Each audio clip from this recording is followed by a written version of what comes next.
Hello, Lockdown Diaries Day 30. So that was the Harley Davidson Pan America. It was just a promotional video that came out today, which sort of captured my interest.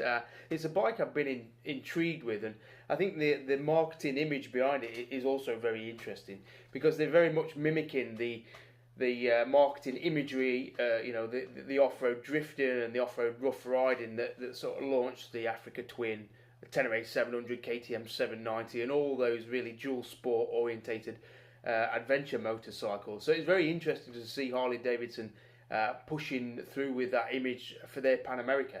We don't know the full specs of it. 145 brake horsepower is what I gather. Same amount of torque as the GS 1200. And I guess the big question is going to be the weight of it. I think for all intents and purposes we're going to be looking at Honda Cross Tourer weight, so maybe 270, 280.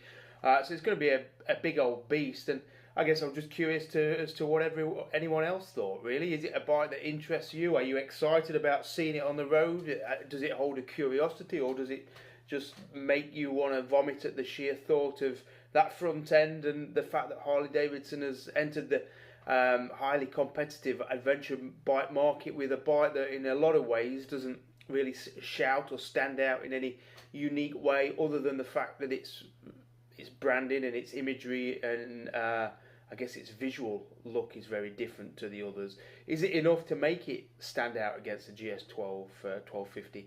I guess for me personally, just looking at it, I do like that it's a different look. I think that market does need mixing up a little bit. The 1250 is obviously dominant for a reason because it's an excellent bike, but it's become too much of an obvious choice for people, and it takes quite a lot of effort to look beyond the 1250 to go to, say, a Tiger 1200 Explorer, or to a Super Tenere, or to even a Multistrada. You know, there's people who like those niche bikes, but if you enter in a large capacity adventure bike and you're looking for one, most people tend to end up at the doors of the 1250 GS. Will they go and visit the Harley Davidson dealer instead? I think price is going to be very interesting on this bike. I think if they can come in almost in the way that Suzuki does with the V-Strom, sell it not necessarily because it's the best bike, but maybe sell it because it's the best value. So if they can keep the price around 15,000, 16,000 even, which is a lot of money, but for a large capacity bike these days isn't too bad. But I think if they edge towards £20,000, forget it. I think it'll be game over. But it's very interesting, this off-road imagery that all these manufacturers attach to their large capacity adventure bikes, and I'm almost surprised that people believe the hype of that. In a controlled environment with a highly capable test rider, probably done that route and that stock shot multiple times to get the very best look. That doesn't mean to say it translates very well at all to the average rider riding in similar conditions. And I think selling the image of a nigh on 300 kilo bike being ridden like that is disingenuous. Because yes, you can do it in the confines of an off-road training school, such as the BMW one or the Honda one. But if you're a lone rider trying to ride a bike like that in conditions like that, it's only going to end up one way, and that's not necessarily going to be a good way. So I think it's almost a shame that Harley Davidson have just basically done a template marketing imagery of the bikes that have come before it. It worked for the Honda with the Africa Twin. I mean, that sold really well as a result of being pushed as an off-road bike, but that did have some capability, as did the Tenere 700. Will this Harley have enough off-road capability to really justify the way they're pushing it? I don't think so. I think what it will do instead is just make for hopefully a good, refined, competent long-distance cruiser that can maybe do a bit of gentle scratching of farm access roads or back road discovery routes without too much effort. So yeah, I think it's very interesting with the Harley. The Harley intrigues me because I want it to succeed. I've got to be honest. I do like the underdog, and I'm intrigued to see how it's perceived by the public once it's finished, because I know there's a lot of Marmite going on with its styling, and then it be how it rides. I've got an expectation that the press will malign it as a sort of 3 to 4 star out of 5 bike. I don't think they'll necessarily see its virtues in those short, snappy test rides that those riders get when you go on a bike launch.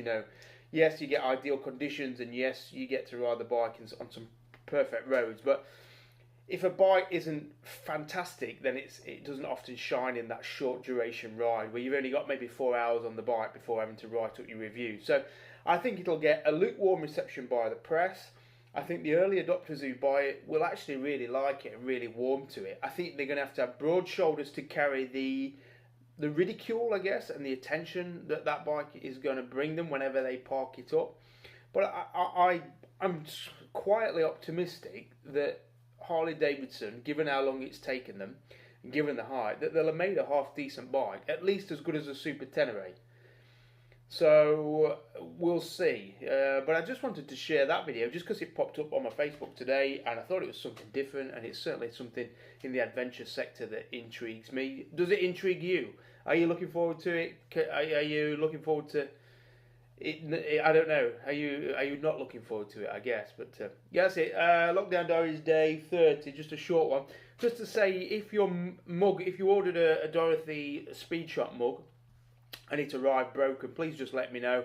It does seem like the idiot who packed them up didn't do a good enough job, i.e. me, and some of them have arrived with either cracks in them or a broken handle. So I apologise for that, but just message me and I will send you another one out there. I think the problem is, as soon as the postman realises it's a mug, I think it gets kicked around the delivery depot until it's broken. So yeah, apologies for that. But yeah, Harley Davidson Pan America.